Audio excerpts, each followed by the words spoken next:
Zumba dance കളിക്കാൻ ഇഷ്ടമുള്ളവർ കളിക്കട്ടെ, അല്ലാത്തവർ മാറി നിൽക്കട്ടെ. അടിച്ചേൽപ്പിക്കുന്നത് ഒട്ടും ശരിയല്ല.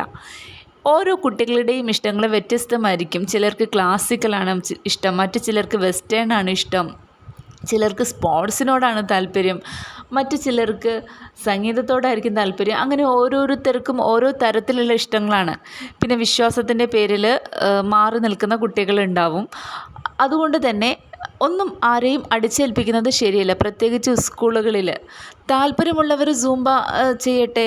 പക്ഷെ അത് ലഹരിയിൽ നമ്മുടെ നാടിനെ ലഹരിയിൽ നിന്ന് മോചിപ്പിക്കാനുള്ളതാണ് സൂംബ ഡാൻസ് എന്ന് പറഞ്ഞു പറ്റിക്കുന്നതിൻ്റെ ലോജിക്കാണ് എനിക്ക് മനസ്സിലാവാത്തത്. ഇത് കേൾക്കുമ്പോൾ എനിക്ക് ഓർമ്മ വരുന്നത്, പണ്ടൊരാൾ കൊറോണ പോകാൻ വേണ്ടി ജനങ്ങളോട് ടോർച്ച് അടിക്കാനും പിന്നെ പാത്രം കൊട്ടാനൊക്കെ പറഞ്ഞിട്ടുണ്ടായിരുന്നല്ലോ. അന്ന് കേന്ദ്രത്തെ കളിയാക്കിയ സർക്കാരാണ് ഇപ്പോൾ സൂംബ ഡാൻസുമായിട്ട് മുന്നോട്ട് പോകുന്നത്. കേരളത്തിൻ്റെ മുഖ്യ വരുമാന സ്രോതസ്സെന്ന് പറയുന്നത് മദ്യമാണ്. മദ്യം ലഹരിയാണെന്നുള്ളത് ഇന്നേരം പ്രസവിച്ച കുട്ടിക്ക് പോലും അറിയാം. ലഹരിയാണ്, ആരോഗ്യത്തിന് ഹാനികരമാണെന്നൊക്കെ അറിയാം.